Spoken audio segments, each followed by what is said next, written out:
各位親愛嘅朋友，你有冇試過面對人生嘅重大抉擇，感到迷茫又無助呢？呢個世界充滿變數，我哋每日都為未來擔憂，唔知條路應該點行，心裏面總係好想揾到一份確定同方向。喺聖經民數記入面，我哋見到一個令人感動嘅故事，以色列人喺曠野漂流咗40年，係點樣度過每一日嘅呢？其實佢哋唔使焦慮，因為神親自賜予雲彩同火柱作為引導。耶和華幾時收去雲彩，以色列人就幾時起行。民數記9章21節。呢個係一份幾咁溫柔嘅帶領啊！今日我哋嘅生命中雖然冇實質嘅雲柱，但神嘅愛同智慧依然係我哋最穩陣嘅引導。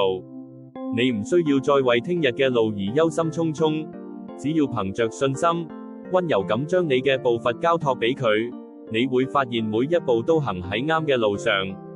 神嘅帶領永遠都係最平安、最充滿愛嘅選擇，因為佢愛我哋。